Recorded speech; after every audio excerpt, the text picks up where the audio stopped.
ঝাড়খণ্ড বিধানসভাতে এই মুহূর্তে জেএনএম অর্থাৎ ঝাড়খণ্ড মুক্তি মোর্চা তারা কিন্তু একক সংখ্যাগরিষ্ঠতার লক্ষ্যে। অন্যদিকে মহারাষ্ট্রে কিন্তু আবার বিজেপি ভালো ফল করেছে, কিন্তু ঝাড়খণ্ড বিধানসভাতে কেন মুখ থুবড়ে পড়ল বিজেপি? এবং মোদি এবং শাহ এই দুই নেতাই কিন্তু বিজেপির শীর্ষ নেতা, যোগী আদিত্যনাথ সহ একের পর এক শীর্ষ নেতা ঝাড়খণ্ডে কিন্তু টানা প্রচার করেছে। তারপরেও ঝাড়খণ্ড বিধানসভাতে কেন মোদির মুখ ব্যর্থ, এই নিয়ে কিন্তু ইতিমধ্যেই জাতীয় রাজনীতিতে প্রশ্ন শুরু হয়ে গিয়েছে। অন্যদিকে যেটা সব থেকে টাফ ম্যাচ ছিল মহারাষ্ট্র, সেই মহারাষ্ট্রে কিন্তু মোদির যে ম্যাজিক, সেই মোদির ম্যাজিক আরেকবার দেখা গেল। কিন্তু এরপরই বিরোধীরা কিন্তু মোদি ম্যাজিককে মানতে নারাজ। তারা বরঞ্চ ইভিএমকেই আবার হাতিয়ার করছে, যে পুরনো দিনের তাদের যা অভিযোগ সেই অভিযোগকেই কার্যত হাজির করেছে। আমরা এই মুহূর্তে আমাদের স্টুডিওতে পেয়ে গেছি তাপস ভট্টাচার্য, রাজ্য বিজেপির সহ সভাপতি। প্রথমেই তাপস বাবুকে স্টুডিওতে নমস্কার এবং আপনাকে অবশ্যই স্বাগত জানাই। প্রথম যে প্রশ্নটা আপনাকে করব, যে মহারাষ্ট্রের এই যে নির্বাচনের আপনাদের বিরাট জয়ের দিকে এগোচ্ছেন, এত আশা হয়তো আপনারাও করেননি।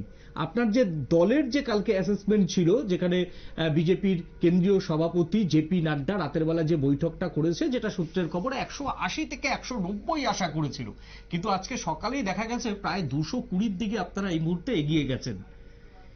ইভিএম কেলেঙ্কারি আবারও? এটা তো বিরোধীদের অভিযোগ।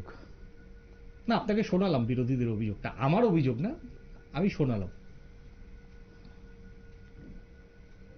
দেখুন, নির্বাচনে জয় পরাজয় থাকে, এটাকে খুব স্বাভাবিকভাবে নেওয়া উচিত, এবং যেখানে প্রত্যাশা পূরণ হবে না সেখানকার বিষয়টাকে নিয়ে বিচার বিশ্লেষণ করা, পরবর্তী সময়ের জন্য নিজেকে তৈরি করা, এটাই আমার মনে হয় রাজনৈতিক দলের ক্ষেত্রে একান্ত প্রযোজ্য। ঝাড়খণ্ডে যে নির্বাচন হলো, আমাদের প্রত্যাশা ছিল জয়ের, কিন্তু প্রত্যাশা অনুযায়ী এই পর্যন্ত সময়ে আমরা রেজাল্ট করতে পারিনি এখনো পর্যন্ত। যদিও চলছে, আমাদের রেজাল্ট ভালোই হবে, খারাপ হবে না, হয়তো ক্ষমতায় আসতে পারবো না, কিন্তু আমাদের যে প্রত্যাশা ছিল সেটা যদি পূরণ না হয় তাহলে আমাদেরকে দেখতে হবে কোথায় আমাদের ভুল ত্রুটি ছিল এবং সেগুলোকে সংশোধন করা। না, সেটা দেখুন, আপনারা তো শাসক দল, আপনাদের প্রত্যাশা পূরণ হবে, সবসময় নাও হতে পারে, এটা একদম ঠিক আছে। কিন্তু এই যে একটি বিধানসভা নির্বাচনে এত বড় জয় পাওয়ার পর যখন শুনছেন, আবারও শুনতে হলো, আপনাদের প্রতিপক্ষের কাছ থেকেই শুনতে হলো যে ইভিএম কেলেঙ্কারি। দেখুন, কয়েকদিন আগে হরিয়ানায় আপনাদের শুনতে হয়েছে ইভিএম কেলেঙ্কারি, উত্তরপ্রদেশে শুনতে হচ্ছে আপনাদের ইভিএম কেলেঙ্কারি, এবং এই মুহূর্তে উত্তরপ্রদেশে যে খবরটা আপনাদের দেব, সব থেকে ব্রেকিং খবর, যে উত্তরপ্রদেশে 6টি আসনে এগিয়ে রয়েছে বিজেপি এবং 3টি আসনে এগিয়ে রয়েছে সমাজবাদী পার্টি। এই মুহূর্তে সব থেকে বড় খবর, উত্তরপ্রদেশের 6টি আসনে এগিয়ে রয়েছে বিজেপি, 3টি আসনে এগিয়ে রয়েছে সমাজবাদী পার্টি। সেই উত্তরপ্রদেশেও ইভিএম কেলেঙ্কারি। আমরা এর মধ্যে আরো অনেক দেখেছি, যেমন কিছুদিন আগে হরিয়ানা ইলেকশন গেল, আপনি যেটা বললেন, এবং বিরোধীরা যেটা বলছে ইভিএম কেলেঙ্কারি, এবং ইভিএম কেলেঙ্কারি নিয়ে তারা নির্বাচন কমিশনের কাছেও গেছেন। সেখানে নির্বাচন কমিশন যা যা করার করেছেন, জানিয়ে দিয়েছেন অভিযোগ সর্বৈব মিথ্যা, এটা কোনো অভিযোগই হতে পারে না। কংগ্রেস এবং তার এলাই পার্টনার যারা আছে, বিশেষ করে কংগ্রেসের নেতৃত্বে, তারা সবসময় নিজেদের ব্যর্থতাকে অন্যের ঘাড়ে চাপানোর চেষ্টা করে। নিজেরা যে স্বাধীনতার পর থেকে 65 বছর তারা ভারতবর্ষে শাসন করেছে, সেই 65 বছর শাসনকালে ভারতবর্ষের মানুষ কংগ্রেসের কাছ থেকে শুধু প্রতিশ্রুতি শুনেছে, তার বাস্তবায়ন চোখে দেখেনি। কিন্তু মোদিজির নেতৃত্বে যখন সরকার প্রতিষ্ঠিত হলো 14তে, তারপর থেকে ভারতবর্ষের মানুষ দেখছে যে প্রতিশ্রুতি এবং বাস্তবায়ন এটা অঙ্গাঙ্গিভাবে জড়িত, এবং তিনি সেটা সবার চোখে আঙ্গুল দিয়ে দেখিয়ে দিলেন, যেটা বলছেন সেটাই করছেন। এটা ভারতবর্ষের স্বাধীনোত্তর ভারতের একটা নতুন দিক মোদিজি যেটা এনেছেন। এবং আজকে মোদিজি ভারতবর্ষকে পৃথিবীর মধ্যে যেই জায়গায় নিয়ে গেছেন, ভারতবর্ষের মানুষের যে জীবনযাপন পদ্ধতি এবং তার যে সম্মান যেভাবে সারা বিশ্বে বৃদ্ধি করেছেন, এটা এক কথায় অনস্বীকার্য। এটা আমরা বলছি না বিজেপি করি বলে, এটা পৃথিবীর মানুষ বলছে, সারা পৃথিবীর মানুষ বলছে। তো সুতরাং মোদিজির বিকল্প ভারতবর্ষে নেই। মোদিজি মুখ ভারতবর্ষের রাজনীতিকে প্রভাবিত করছে। একটা ছোট্ট প্রশ্ন দেখুন, আপনাদের আমলে বাজপেয়ীজি ছিলেন, বাজপেয়ীজি পথপ্রদর্শক বা আপনাদের মার্গদর্শক বাজপেয়ীজি, আদবানিজি, মুরলী মনোহর যোশী। বাজপেয়ীর আমলে কিন্তু এত বেশি ব্যক্তিকেন্দ্রিক বিজেপিকে দেখা যায়নি, কিন্তু এখন দেখা যাচ্ছে যে আপনারা কথায় কথায় মোদিজির নাম নিচ্ছেন, কথায় কথায় মোদিজি, মানে মোদিজি হচ্ছে ব্র্যান্ড একটা, বিজেপির কাছে মোদিজি একটা ব্র্যান্ড। বিজেপির কাছে কি একটা সাংগঠনিক দল, আপনারা সাংগঠনিক দল বলে নিজেদের জাহির করেন, সেই জায়গাতে এত মোদি ভঞ্জনা, এটা কি কোথাও একটা বিজেপির সাংগঠনিক দিকে আগামী দিনে ক্ষতি করতে পারে না? দেখুন, প্রত্যেকটা রাজনৈতিক দলের মধ্যেই এমন কিছু চেহারা থাকে যার একটা আলাদা গুরুত্ব থাকে। আপনি বাজপেয়ীজির কথা বলছেন, সেই সময় বাজপেয়ীর নাম এবং বাজপেয়ীজির চেহারা তার একটা আলাদা সারা ভারতবর্ষ গুরুত্ব ছিল। এর মানে এই না যে বাজপেয়ীজি দলের ঊর্ধ্বে বা মোদিজি দলের ঊর্ধ্বে। তারা বিজেপির কার্যকর্তা, নেতৃত্ব দিচ্ছেন, সরকার তৈরি করেছেন, নেতৃত্ব দিচ্ছেন, ভারতবর্ষের উন্নয়নের জন্য কাজ করছেন। সুতরাং দলের মধ্যে, পার্টির মধ্যে এমন কিছু চেহারা থাকে যেগুলো মানুষের কাছে খুব বেশি করে গ্রহণযোগ্য হয়ে ওঠে। এটা যেটাকে আমরা ফেস ভ্যালু বলি, এটা সবসময়ই ছিল, সব দলেই ছিল, আমাদের দলেও আছে। কিন্তু আমরা আমাদের পার্টিটাকে আমরা মোদিজি আজকের দিনেও একজন সাধারণ কার্যকর্তার মতো, তিনি ওনার নিজের বুথে গিয়ে বুথের কার্যকর্তাদের সঙ্গে বসে বৈঠক করেন, বুথের কার্যকর্তাদের খোঁজ খবর নেন। অর্থাৎ আমাদের পার্টি কার্যকর্তার পার্টি। মোদিজি আজকে সারা পৃথিবীর মধ্যে একটা ব্যতিক্রমী চেহারা। তারপরেও কিন্তু আমাদের পার্টির যে কার্যকর্তাদের পার্টি, সেটা কিন্তু মোদিজিও ওনার আচরণের মাধ্যমেই প্রকাশ করে দেন। মহারাষ্ট্রে কোটি কোটি টাকা বিলি করেছে বিরোধীদের অভিযোগ, এখন আপনি শুনলেন, আমি বলছি না, কোটি কোটি টাকা বিলি করেছেন, কি বলবেন? যখন হতাশা মানুষকে গ্রাস করে, তখন তাদের মুখ থেকে এই ধরনের কথাগুলো বের হয়। মহারাষ্ট্রে কোটি কোটি টাকার খেলা হয়েছে, তারা প্রমাণ করুক, কোটি কোটি টাকার খেলা হয়েছে। নির্বাচনে টাকা পয়সা, নির্বাচনের জন্য এটা একটা অবশ্যম্ভাবী অঙ্গ, টাকা পয়সা সব পার্টি খরচ করে।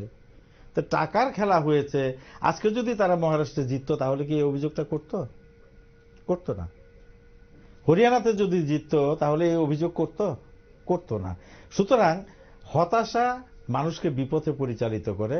হতাশা একটা সংগঠন বিপথে পরিচালিত হয়, কারণ এটার মূল কাণ্ডারি হচ্ছে কংগ্রেস। এদের নেতৃত্বে এই কথাগুলো হচ্ছে। তারা আজকে কংগ্রেস সেই এত পুরনো একটা রাজনৈতিক দল, ভারতবর্ষের সব থেকে বড় রাজনৈতিক দল ছিল, যারা দীর্ঘ 60 বছর 65 বছর শাসন করেছে। তারা ভারতবর্ষের রাষ্ট্রের যে স্বাভিমান, সেই স্বাভিমান বোধকে এমনভাবে আঘাত করেছেন, সংখ্যালঘু রাজনীতি করতে করতে আজকে নিজেরাই সংখ্যালঘু হয়ে পড়েছে। একটা কথা সকালবেলা থেকে আমি দেখছি এবং আপনার মুখ থেকে আমি শুনছি যে আপনি কিন্তু এই যে মহারাষ্ট্র বিধানসভার নির্বাচনের পরাজয়, পুরো দায়টাই সুকৌশলে দিচ্ছেন কংগ্রেসের উপর।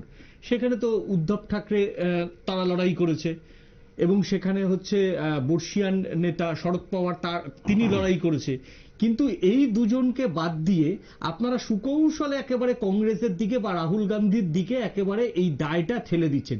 এটা কি একেবারে রাজনৈতিক অঙ্ক, যাতে কংগ্রেস, মানে আপনাদের পরে যদি সারা ভারতবর্ষে কেউ আপনাদের ব্রেক থ্রু দিতে পারে, সেটা অবশ্যই জাতীয় কংগ্রেস।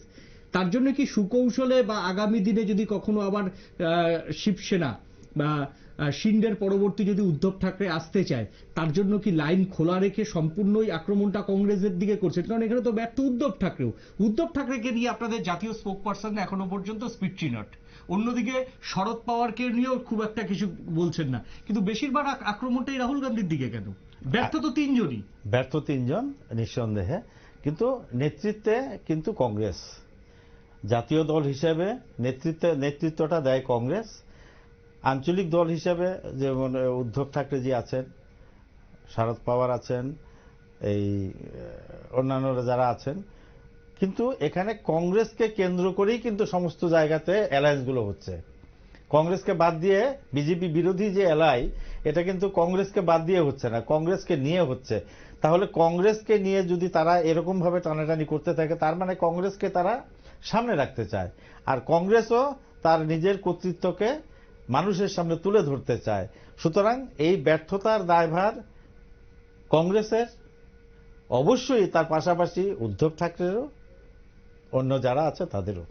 মহারাষ্ট্রে এক বিগত 2 বছর ধরে যদি আপনি ভালো করে দেখেন, নিশ্চয়ই দেখেছেন, মহারাষ্ট্রে কিন্তু বামপন্থীরা সব থেকে বেশি লং মার্চ করেছিল, কৃষকরা।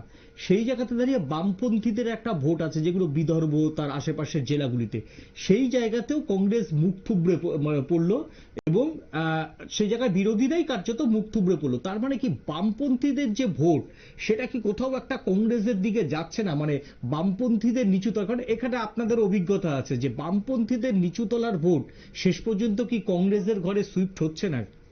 দেখুন, যে আপনি বললেন বামপন্থীদের নেতৃত্বে বিদর্ভের সঙ্গে আপনি এখানেও তুলনা করতে পারবেন। ঠিক আছে, তারা আন্দোলন করেছেন, এগুলো ঠিক আছে, কিন্তু একটা জিনিস আপনাকে মনে রাখতে হবে, আমাদের দেখতে হবে আজকের দিনের ভারতবর্ষের মানুষ রাজনৈতিকভাবেও যথেষ্ট সচেতন। শুধুমাত্র কথা দিয়ে, কাজ না করে, শুধুমাত্র সুন্দর সুন্দর কথা বলে, শুধুমাত্র সুন্দর সুন্দর প্রতিশ্রুতি দিয়ে মানুষকে ভুলিয়ে রাখার দিন চলে গেছে।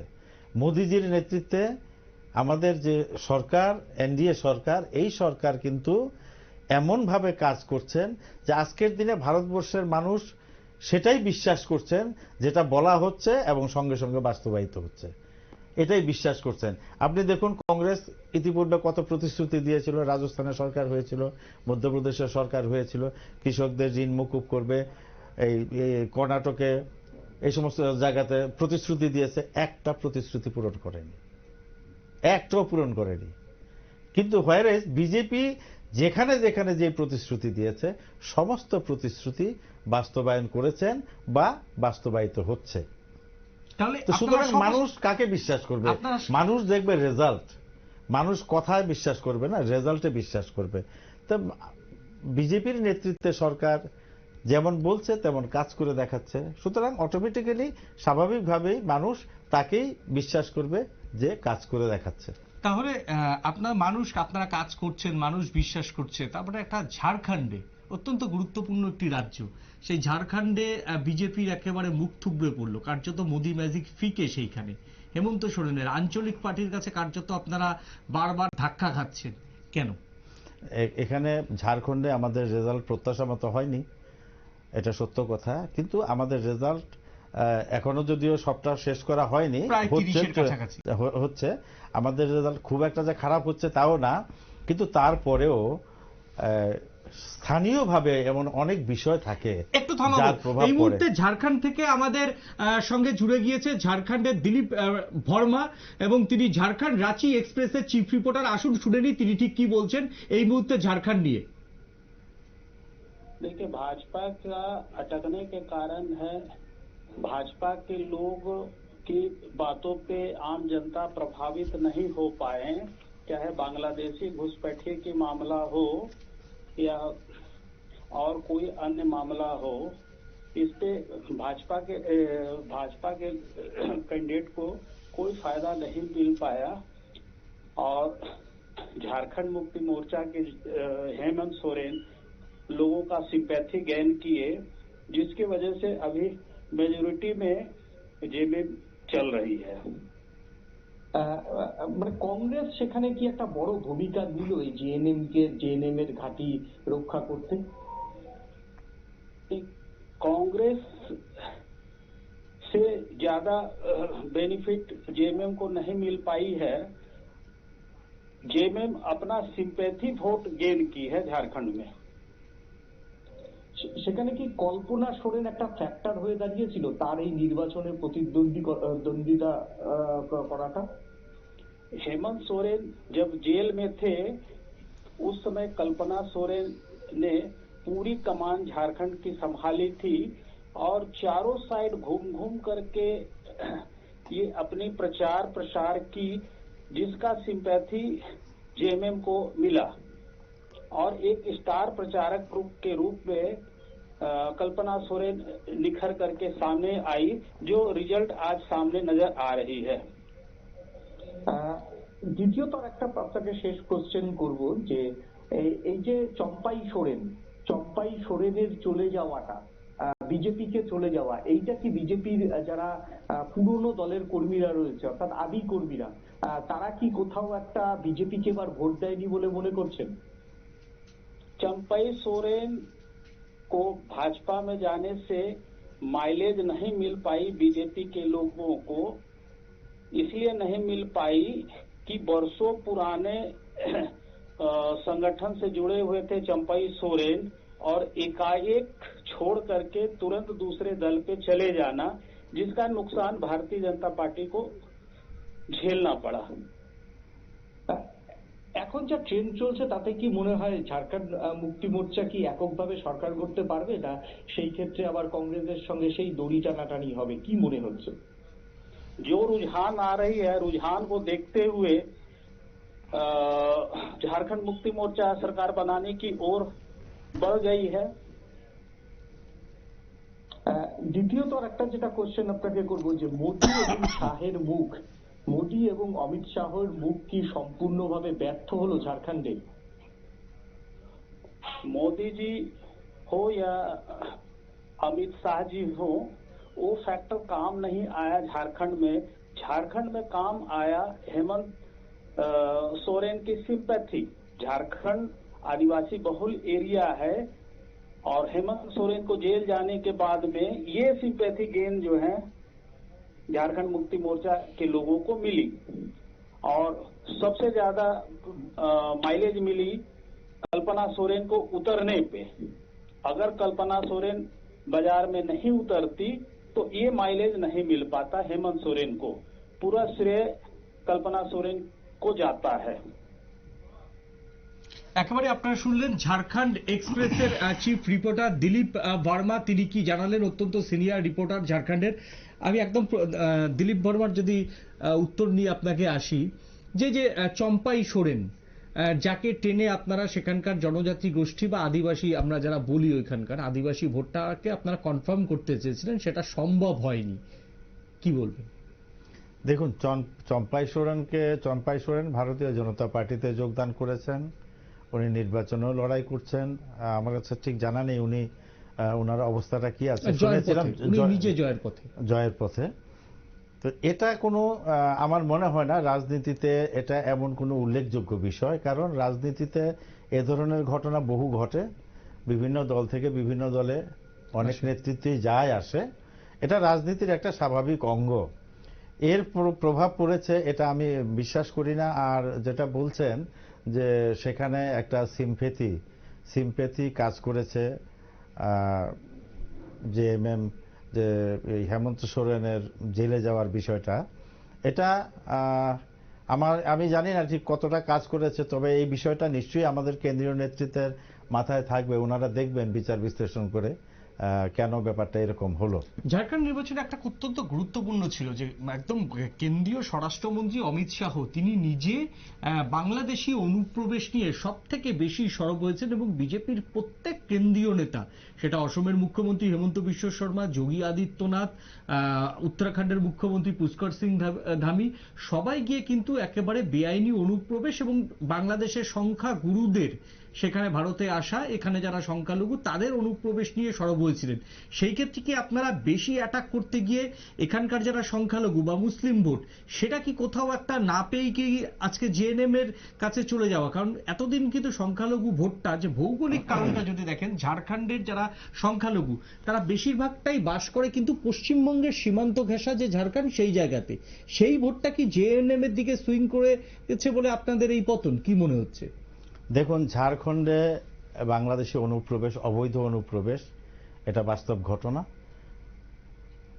পশ্চিমবঙ্গে অনুপ্রবেশ বাস্তব ঘটনা, ত্রিপুরাতে অনুপ্রবেশ বাস্তব ঘটনা। ঝাড়খণ্ডের ক্ষেত্রে যেটা আলোচ্য বিষয় সেটা হচ্ছে যে আমরা সবাই জানি, এটা আমরা বুঝিও, এটাই সত্য যে আবেগের কাছে যুক্তিকেও কিন্তু হার মানতে হয়। কিছুটা সময়ের জন্য হলেও আবেগের কাছে যুক্তিকে হার মানতে হয়, কিন্তু একটা সময় পরে তখন আবেগও কিন্তু নিজেকে সংশোধন করে নেয় যে না, যুক্তির দিকেই আমাকে যেতে হবে। তা আমার মনে হয় এখানে এই যে অনুপ্রবেশের ঘটনাগুলো ঝাড়খণ্ডে আছে, এটা বাস্তব সত্য, কিন্তু ওই যেটা বলা হচ্ছে যে হেমন্ত সোরেনের যে মিসেসের প্রতি যে এবং হেমন্ত সোরেনের প্রতি যে আবেগ হতে পারে, সেরকম সেই আবেগটা এই যুক্তিগুলোকেও হার মানিয়ে দিয়েছে। একদম আপনার দিকে শেষের দিকে এই টকশো আপনাকে যে প্রশ্নটা করবো, দেখুন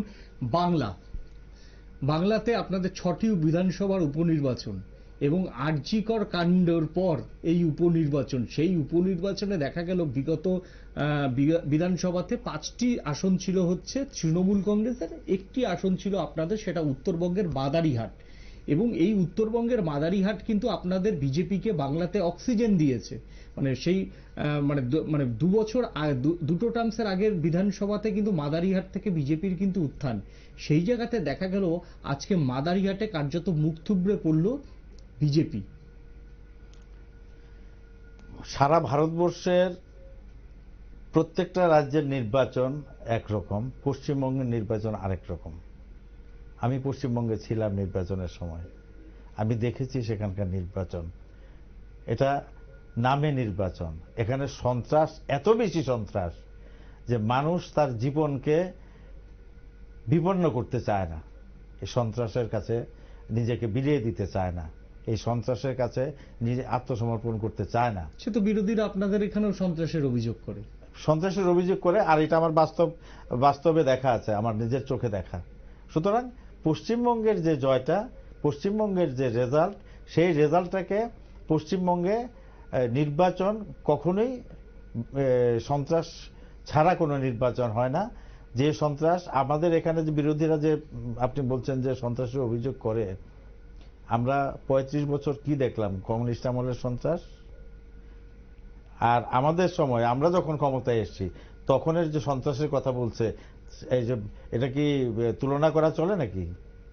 প্রশ্নই ওঠে না। আমাদের সময়ে এখানে কোনো সন্ত্রাস হয়নি। আর আমরা অতীতে দেখেছি 35 বছর এর আগে জোট আমলে দেখেছি সন্ত্রাস কাকে বলে। এটা আমার কথা নয়, এটা তো ঐতিহাসিক দলিলই আছে। সুতরাং এটা এক জিনিস। আর পশ্চিমবঙ্গের কথা হচ্ছে, পশ্চিমবঙ্গে সুষ্ঠু নির্বাচন হয় না, সুষ্ঠু নির্বাচন কখনই হয় না। এটা আমি মানে অন্তত মমতার আমলে সুষ্ঠু নির্বাচন আমি 2বার গেছি, আমি নিজে দেখেছি ব্যক্তিগতভাবে, সেখানে নির্বাচন আরজিকর কাণ্ডের পর যেভাবে তো দেখেছেন নিশ্চয়ই, আমাদের টেলিভিশনেও বারবার আমরা দেখিয়েছি, রাত জাগো আন্দোলন থেকে আরম্ভ করে বিভিন্ন আন্দোলন কিন্তু একদম প্রান্তিক গ্রামগুলিতে পৌঁছে গিয়েছিল।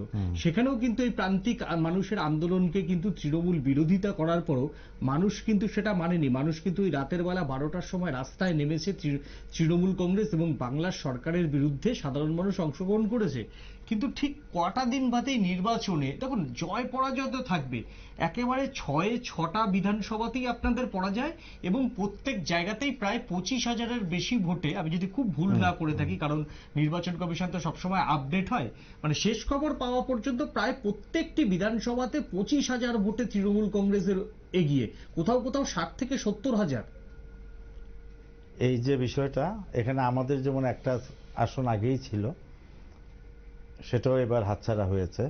তা আমাদের নেতৃত্ব অবশ্যই দেখবেন যে এত বড় একটা ঘটনা, আরজিকরের কাণ্ডের কথা যেটা বললেন, তার ইম্প্যাক্ট কিন্তু সারা পশ্চিমবঙ্গে পড়েছিল, ব্যাপকভাবে পড়েছিল। তা সত্ত্বেও কোন জায়গাতে আমাদের ঘাটতি ছিল, কেন আমরা আমাদের যে সিটটা ছিল সেটাও আমরা হারিয়েছি, নতুন কোনো সিটও আমরা নিতে পারলাম না, সে বিষয়টা আমাদের কেন্দ্রীয় নেতৃত্ব অবশ্যই দেখবেন বিচার বিশ্লেষণ করে। তা হার তো হারি, 1 ভোটে হারলেও হার, 1 লক্ষ ভোটে হারলেও হার, আমরা হেরেছি, এটাই সত্য। তবে এগুলো নিয়ে বিচার বিশ্লেষণ নিশ্চয়ই হবে।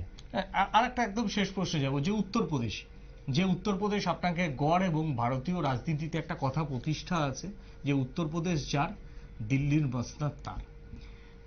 বিগত লোকসভা নির্বাচনে উত্তরপ্রদেশে খোদ অযোধ্যাতে বিজেপি প্রার্থী হেরেছে, কিন্তু এবার দেখা গেল 6-3 এখনো পর্যন্ত রেজাল্ট, 6টি হচ্ছে বিজেপি এবং 3টি হচ্ছে সমাজবাদী পার্টি।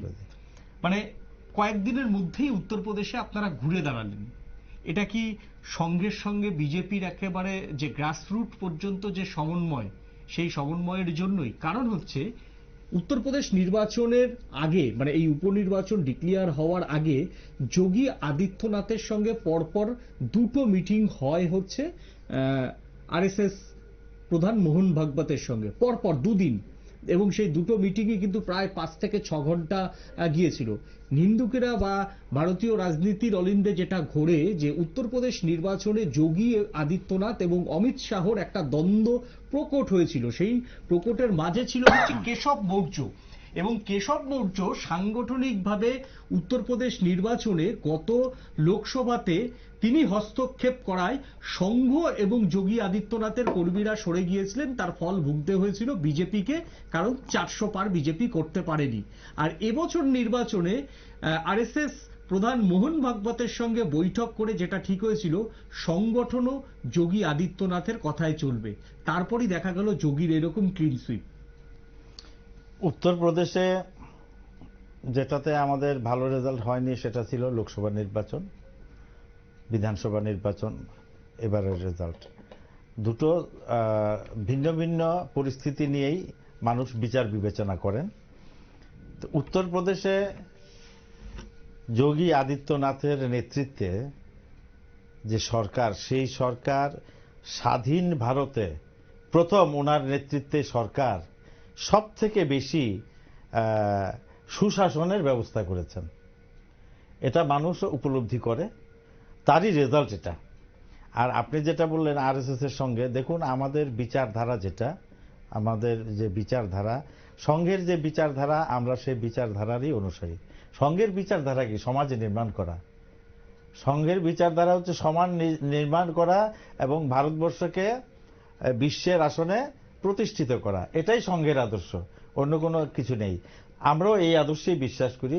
আমরা রাজনৈতিক পরিমণ্ডলের মাধ্যমে সমাজের ডেভেলপমেন্ট, সমাজ নির্মাণ করতে চাই, ভারতবর্ষকে বিশ্বে একটা উন্নত জায়গায় নিয়ে যেতে চাই, শীর্ষে নিয়ে যেতে চাই। সুতরাং এক্ষেত্রে, আর এটা হচ্ছে সামাজিক সংগঠন, আরএসএস সামাজিক সংগঠন। তো যে কোনো সামাজিক সংগঠনের সঙ্গে আমরা, এখানেও তো বিভিন্ন সামাজিক সংগঠন আছে যাদের সঙ্গে আমরা নির্বাচনের সময় পরামর্শ করি, তাদের পরামর্শ নেই, তাদের সঙ্গে আলোচনা করি কি করলে ভালো হবে এই সমাজের জন্য, আমরাও তো নেই। সুতরাং এখানে দোষের কিছু নেই। মোহন ভাগবতীজির সঙ্গে আলোচনা করেছেন, এটা স্বাভাবিক, করতেই পারেন, একই বিচারধারায় আমরা চলি। এই যে বিরোধীরা বলছেন, প্রায় সময় বলেন আরএসএস কে ব্যান করা উচিত, আরএসএস কে বাতিল করা উচিত, আরএসএস এর বিরুদ্ধে অ্যাকশন নেওয়া উচিত। এগুলো তো অতীতে করে ইন্দিরা গান্ধী কি ভুল করেছে সেটা তো কংগ্রেস জানে। হ্যাঁ, আবার ওই সেই জওহরলাল নেহরুজির সময়ে আরএসএস কে ডেকে দিল্লির ট্রাফিক ব্যবস্থা নিয়ন্ত্রণ করার দায়িত্ব দিয়েছিল যুদ্ধের সময়। ঠিক আছে, তো সুতরাং সংঘ সংঘের জায়গায় আছে, এটা সামাজিক সংগঠন, সমাজ কিভাবে সুন্দরভাবে চলবে সেটা নিয়েই তাদের ভাবনা। আর আমাদের ভাবনা হচ্ছে আমরা রাজনৈতিক সংগঠন, আমরা সেই আদর্শকে সামনে রেখে কিভাবে ক্ষমতায় থেকে মানুষের জন্য কাজ করব, সমাজ নির্মাণ করব, এটা আমাদের ভাবনা। সুতরাং এবারে যে নির্বাচন ভালো রেজাল্ট করেছে ভারতীয় জনতা পার্টি, 9টার মধ্যে এখন পর্যন্ত 6টাতে এগিয়ে আছে, আপ ডাউন হচ্ছে, কিন্তু আমার মনে হয়, আমার ধারণা 6-এর বেশি পাবে, 7 বা 8টা পাবে, যাই হোক দেখা যাবে। কিন্তু বিধানসভার নির্বাচন, লোকসভার নির্বাচন, এটা দুটো ভিন্ন ভিন্ন ভাবনা নিয়েই ভোটাররা ভোট দিয়ে থাকেন।